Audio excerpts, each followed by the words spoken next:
Everyone, I just wanted to record this quick video to give you an idea of how this new app is going to work. First things first, you'll have to sign in, but I have it set up to once you've signed in the first time, you shouldn't have to sign in again. It should remember you. And after you sign in, you'll get taken to this next screen where you're going to select whichever truck you're in that day. And so within here, you'll get your menu of options. So if you're just doing whatever been assigned to you that day, you'll click the assignments, and each of those wells will come up. You'll have an additional row for each well that's been assigned to you. You can open each one of them, and it's going to tell you what the asset is and what its asset ID is, and you can scroll through, see all the assets on the pad. And so for each asset, you'll have the option of setting however many hours it is when you see it, and then you'll select a condition of whether it's good or bad. And before you can submit a well, you're going to have to select a condition for each asset. If the condition's fine, it'll let you move on. But if you say that the condition's bad, it's going to want to know why. What's wrong with the asset? It's got a bad jack, what have you. Then that'll get sent through on the other end, where they'll be able to set that as needing maintenance. And then whenever you're done, you'll just submit it. And that well should disappear after you submit it. Then we have charge fuel. If you just need to make charge fuel to a pad, you'll just type in the customer. We'll just stick with XTO. And so you'll have whatever the customer is, and then underneath it, what pad you're at. So we'll say McCarty, and then you'll just give it a number of gallons of fuel and submit. And that was sent to the other side. Relocating an asset.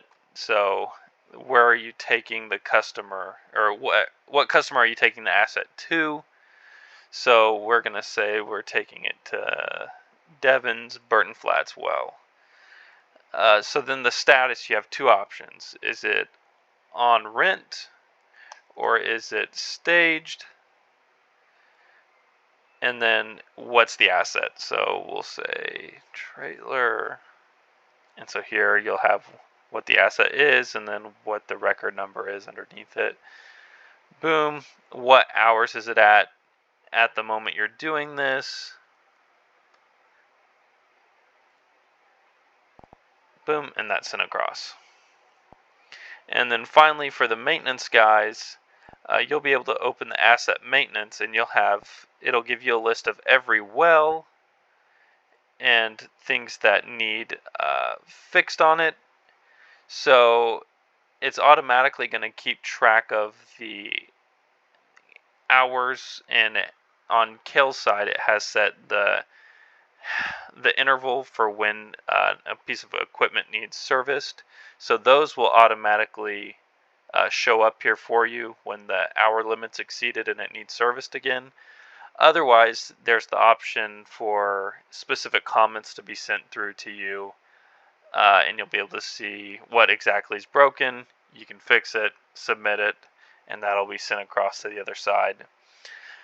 All of this has the ability to work offline. So you'll need a connection when you start the app to begin with, whatever day it is, so that it can pull all the fresh data in. And once you have a set of data, you can keep working with it. You'll know if it doesn't detect an internet connection because it'll tell you up here at the very top of the screen. You can keep using it while you don't have an internet connection, and then once you come back into an internet connection, just completely close the app like so, and reopen it, and then it will resync up with the servers and send everything that you've done across. Other than that, you have my email. If you have any questions, just shoot them across and I'll get them answered. Thanks.